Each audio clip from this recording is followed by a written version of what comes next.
Fame, but why was Kurt Warner the ideal fit for this particular offense?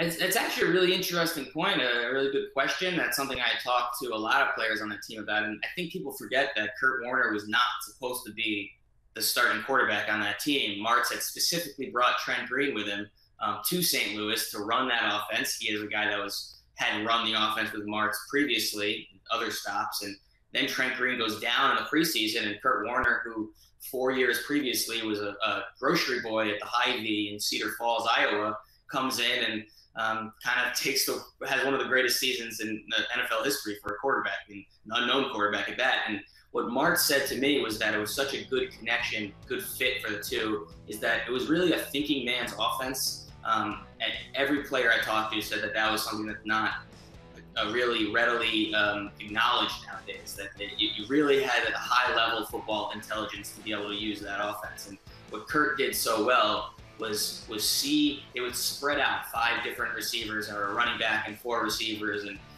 if a team blitzed or if a team sent coverage from one side, usually you're going to have someone that was open for a split second.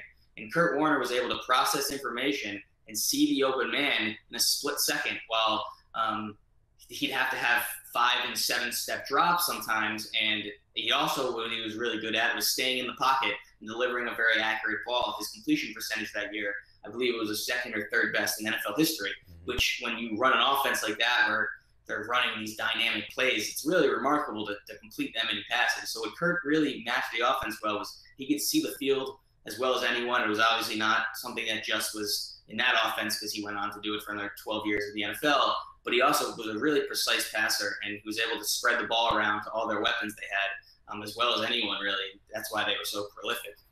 Can you imagine what this offense would have been like without Marshall Faulk? That's a tough hypothetical, because I don't know how different it would look, but I would say that Mike Martz said specifically, and Kurt Warner, that everything ran through Marshall. If they didn't have Marshall, they wouldn't have been able to do the breadth of the things that they were able to do. Because while we remember them as being this dynamic passing game, Marshall Faulk was one of, if not the best running back, pure running back in the league. He had 3 years there where he ran for 5 or more yards per carry, which had never been done before. He was always in the top 5 or so in the league in rushing. So while they were known for having this dynamic passing attack, it really worked that well because defenses had to key in on Marshall Faulk. If you don't, it was also a misnomer that they didn't like running the ball. Mike Martz says he's fine with running the ball. He just liked to run well. So if a team was going to allow them to have an empty box and would just try and stop the passing game, he'd be happy to run it down their throats with Marshall Faulk. So everything, and then obviously Faulk was one of the greatest pass-catching running backs of all time. So they were able to flank him out and run him one-on-one with a cornerback. They were able to really run their offense through Faulk. So sure, it would have been able to do something similar if they had a back that maybe had similar traits. Yeah, it might have worked, but without Marshall Faulk, it's a very, very different looking offense.